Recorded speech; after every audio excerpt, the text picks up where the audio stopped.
Hello, welcome to Toffee TV. It is back. The Premier League is back. And Everton start with a tricky test away at Leeds United on a Monday night. In front of the cameras, in front of the world.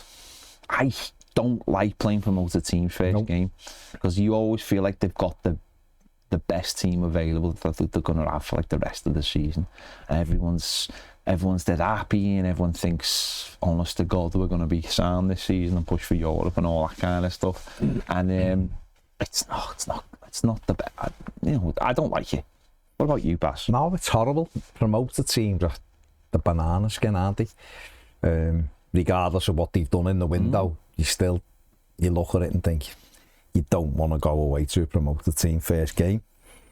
And one that's Leeds United is even more difficult because Ellen Road's a tough place to go and a very partisan crowd.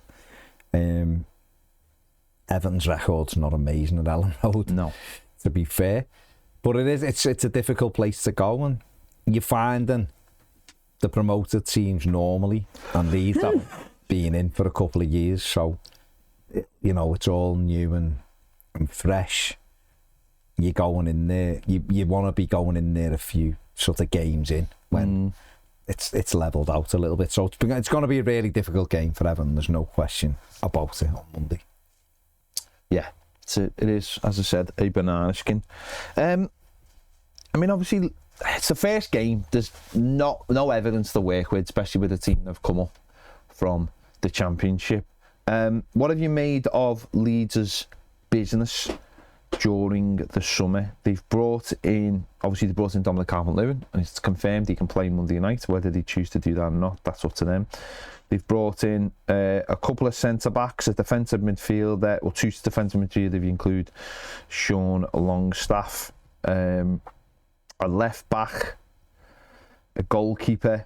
I mean, there's not too many like standout signings other than Dominic Calvert-Lewin and Sean Longstaff. And considering that I know they got promoted as the champions, but you're always going to need to bring in a lot of quality. There doesn't seem to have been. I'm not. We'll see how they'll sink or swim, but there's not a lot of eye-catching signings there where you go, well, they've brought in that little bit of experience or whatever. It's a mixed bag of. A lot of sort of random European players. It is. Like you said, it's always difficult. You steamroll the Championship like they did. We've seen that before. I think seeing bits and pieces from Leeds fans, and did the overlap with a Leeds fan last week, and they're not happy with the business that's being done. That seems to be the overriding thing. They think they need more and they want to players in quicker. I don't think they're convinced in terms of goals. Dom will help them in terms of a focal point. If you get him right, he's a good centre forward. To me, looking at it, it'd be absolute madness if Leeds United included him in their squad against Everton, given his injury record, and you want to look after him. Getting him in, signing him and rushing him to be part of a squad for a game feels mad, but that's up to them. They'll learn as they go with that. They brought the keeper in, Perry, in from Lyon. I think he's a decent signing. Obviously, Farke wasn't happy with Meslier towards the end of last season. So Luca Perry's in. Sean Longstaff's a decent signing, knows the Premier League, good defensive midfield player.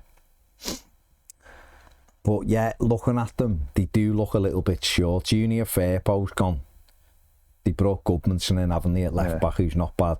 But Firpo was good for them last season, but he's moved on. But you're right, when you look at them, you think the gulf in the Premier League and the Championship, the gulf between the two is crazy. You'd always look at Burnley. When Burnley came up last time, they come up, they blitzed the Championship. They spent 150 million that following summer. People had them down for a top half finish, which was insane. I think they won 4 Premier League games all season because the gulf is huge. We had it last season.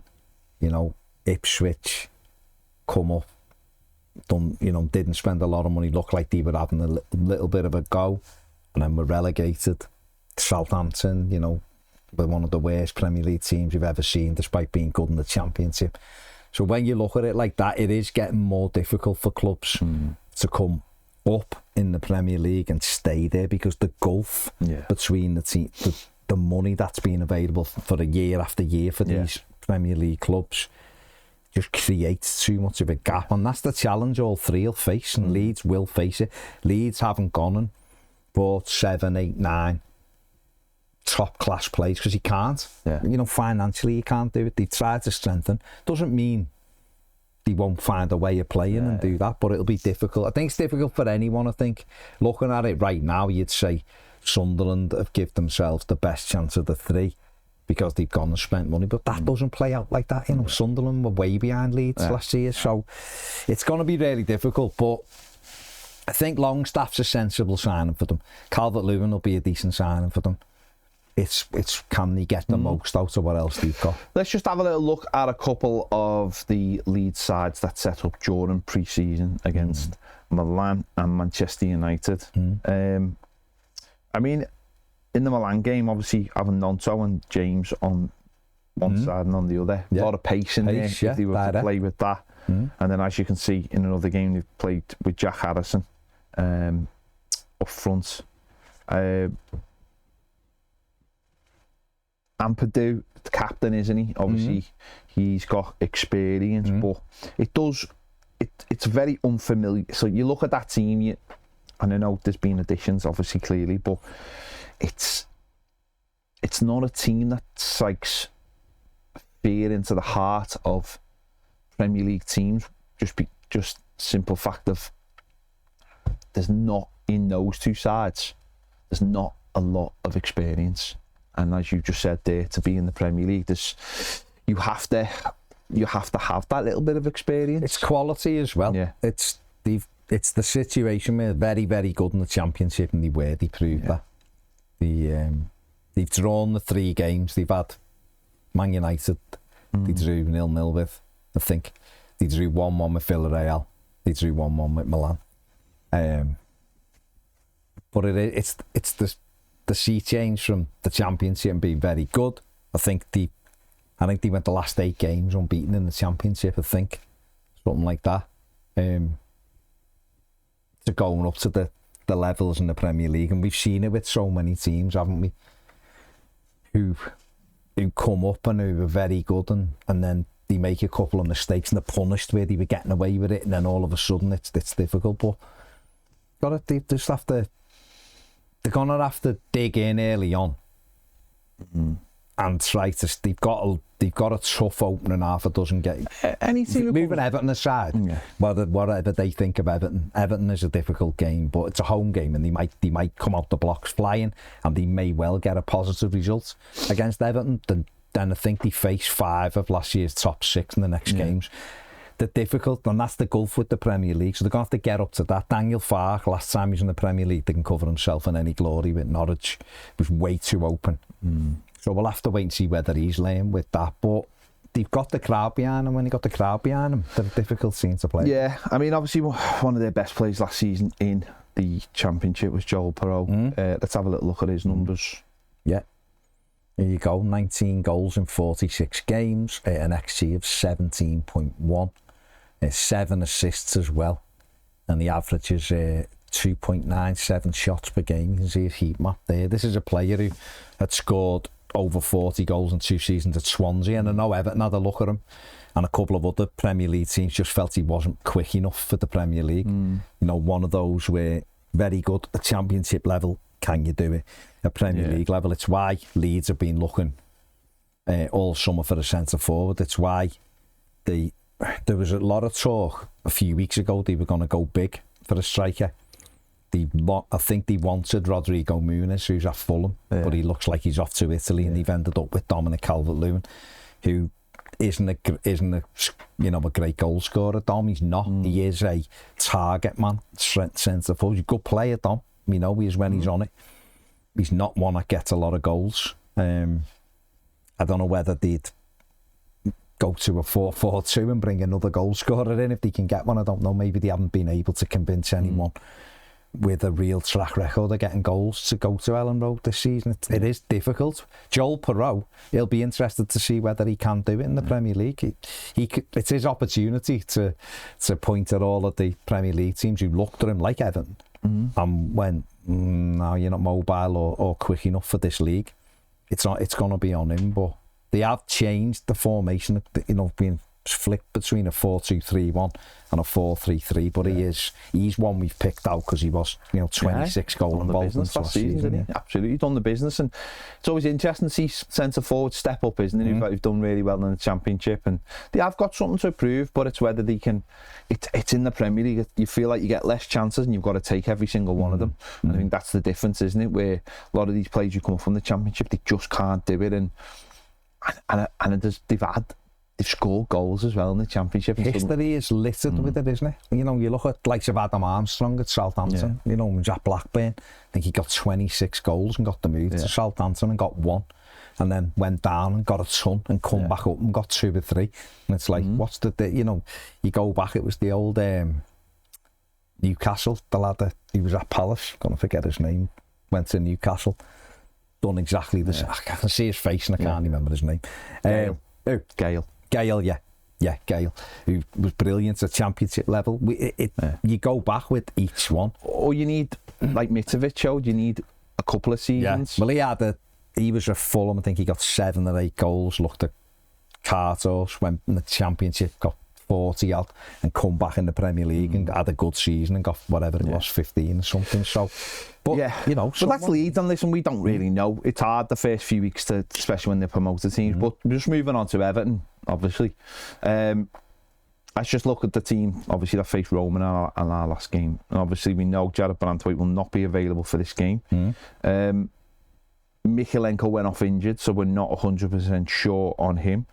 And obviously, Everton have added Jack Grealish to the squad since. So, the Jack Grealish situation is really interesting. Obviously, we play with Ndiaye on the left-hand side. There's no one who is who is a right winger, let's be honest. So is it a simple case of just switching Ndiaye onto the right and having Jack Grealish on the left and playing with almost a proper front three, and then having 3 across the middle with Dewsbury Hall, James Garner and Adissa Gana-Gueye? Yeah, I think that's what he'll do for this one. I think Grealish will go off the left. I don't know whether Grealish will stay off the left. Everton are looking for a right winger. The manager's confirmed it again in his press conference. Therefore, I think Everton will move to Dewsbury Hall being deeper, and then having Grealish off the striker, and almost playing with. I think if Everton get a, David Moyes is looking for another midfield player as well, and therefore it'll be interesting to see how he makes that midfield then with Adrissa. But right now, I think it'll be Ndiaye on the right, and then Grealish will go off the left. The striker will be a toss-up between Beto and Tierno Barry, and you'll have 3 in midfield of James Garner, Kane and Dewsbury Hall and Adrissa Gana-Gueye. I think that's how Everton will sort of line up there. Michalenko, hopefully he'll be fit, but we don't know yet. And I think Michael Keane will come in for Branthwaite, and that's how I think Everton will line up. We're not ready though, are we? I mean, let's be honest, we're not ready. I don't know how many teams are ready, by the way, for the first game of the season. I think it's becoming, obviously it's not just becoming, but it's a case of the haves and the have less. And it's a case of, like, what we're seeing now is loads of teams in that middle bit, or the latter European teams, starting to do all of their business around now, starting to get them in, which isn't ideal, but it is a long season, and especially for those in Europe, which there are a few. European football obviously doesn't start till September, so they can bed these players in with already having these players. But you want to get off to a good start, don't you? You want to have players in. Obviously, having Jack Grealish in is really, really good. A few days training, a couple of days extra training, because we don't play till Monday. But it is that thing of, square pegs in round holes, which I for me, I just don't think it should be a thing in the Premier League anymore. But that's where we are at the moment, and it's so frustrating as a fan, isn't it? It's so frustrating knowing that the manager wants, knowing that he's identified the players, knowing that he knows exactly the positions he wants to bring in, but for whatever reason, just can't seem to get them in the club. Yeah, there's a big hole on the right-hand side. He's confirmed he wants a couple there. He confirmed in his press conference for this game they may be looking at another right-back to come in as well. He's already gone on record saying he wants another midfield player. There's even a case for another striker, you know, and it's the squad, really, isn't it? I think Everton can put 11 good players out there on Monday against Leeds. It's the squad, it's the changes, and we'll have a couple off the bench, of course. Yeah. Whichever striker doesn't start, the other one's an option. Dwight McNeil, I don't think he'll start, but he's an option off the bench, of course. Irabunum, who's been there, is an option. You know, you've got Asnu and things like that. But I just don't think that bench right now is as powerful as what the manager wants. And he is having to move, it feels like, not confirmed, he is going to have to move Njai from his favourite, well, where he's done, whether it's his favourite, some people will say he's the number 10, whatever, but having to move him from off the left over to the other side. Do you think does play there for Senegal, by the way? Do you think that not the end game such, maybe, or what we'll see in home games, what he wants to see in home games, is Njai actually play on the left, somebody else starts on the right that isn't at the football club right now, and Grealish play as a proper number 10, being in that almost what we've had as a Decore role, I suppose, in the last couple of years, as someone who can make things happen, can go anywhere he wants, really, is allowed the freedom. You know, obviously the caveats are... Got to do work. But the caveats are, this is a lad who's been working his bollocks off for the last few years for Manchester City, playing in a very particular type of role. He's got to work hard, but he also did it for Villa in the Premier League. It wasn't a free role. He's not a luxury player. It's a role that you create things, but you also do your part. Yeah, and I thought it was really interesting the manager referenced Jack Grealish playing as a midfield player as well. So I just wonder, is his longer term vision maybe at times a defensive midfield player and Dewsbury Hall and Grealish either side, so you have got the three, but those two joining in, because obviously Jack looks after the ball really well, doesn't he? I think David Moyes has referenced that. So yeah, I think possibly. I think that the thing with Grealish is, we know he's very good off the left. You think of him as you do with Njai, the damage he could do from a central position off a centre forward. So what that'll do is give David Moyes loads of options, which is brilliant. Everton have needed that for too long. Because of the financial position, we've had to cut. And when people go, how did Everton go from a team challenging for Europe to being a relegation team? Go and look at the players we had to get rid of, because we were building a £700 million stadium. And that works the other way, isn't it? The only way it's only going to get better is you start replacing those players with talented players. And he tried to do that. If you've immediately got Dewsbury Hall and Grealish in the side, that immediately makes the team better. You just have to balance that out with getting someone on the right hand side, and that's obviously got to be the main objective, which it seems to have been all summer. But Everton, and obviously we know they're pushing for Diblin, and have been for some time. So it's not like, it's not like we can't say they haven't been trying, but obviously just not willing to pay the money that teams want. But we're seeing an overinflated market, of course we are, because everyone in the Premier League this season, obviously, with 9 teams playing in Europe. They're all pushing, aren't they? Like, I mean, if you're Nottingham Forest, people look at them. Nottingham Forest will see the Europa League as their best avenue to get into the Champions League. Yeah, of course they will. And also, it takes the pressure in some ways off the Premier League, where you can go, well, we've got to, when we get to the latter stages, they know they're good enough to finish top half, or they think they do. When they get to the latter stages, they'll be looking at that Europa League thinking, well, we put all our eggs in one basket, because we saw what happened last year. Yeah, Spurs did exactly the same. So 9 teams who need the extra players to play Wednesday, Saturday, Thursday, Sunday, whatever it is. And we're caught up in the wait. because we're like, well, we want to get in Europe, and it's like, yeah, but we're in Europe, and they're willing to pay that extra money. Yeah, listen, it's been a difficult market, hasn't it? A lot of managers, if you're of a certain club, a lot of managers have said this, even managers who, well, they've all said it, even ones in Europe have said it. Not the top have got all the money and the power, but you've got to wait around. I don't know the reason why Everton haven't been able to get someone in on the like they want to play. So I don't know whether money, terms, I don't know. But one thing's for sure, they've got 2 weeks to do it and they need to do it. The manager's referenced it again, it needs to happen. So it's the first 3 games, got to get as many points as we can out of them, and then we'll know. The window will shut and we'll have hopefully the strength of squad that the manager the strength of squad the manager wants to have a solid season. This is a tough game, but it's a very winnable game for Everton, the promoted team. No disrespect to Leeds, it'll be a tough place to go, but they've been in the Championship last season and Everton finished the season brilliantly. You know, half a season, 19 games, we only lost 4 of them. Yeah. We won the last few away games, so... I think one thing, just before we finish, I think one thing is, for me as well, though, is that it will be very much a team built on what David Moyes had at the end of the season, which finished so well, and all we're really adding is Premier League quality to that, really. Okay, we've got a little bit in the back line to play with, but in terms of the team itself, it's Dewsbury Hall, it's Grealish. Okay, it's probably going to be Beto starting, I'd imagine, just because of that experience.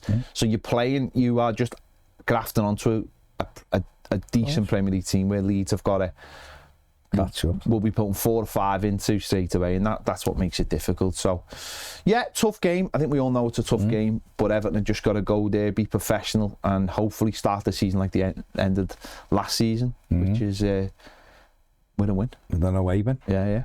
Fingers crossed. Yeah. There you go. Let us know your thoughts in the comments as ever. If you want to watch this without any ads, then join us over on Toffee TV Premier.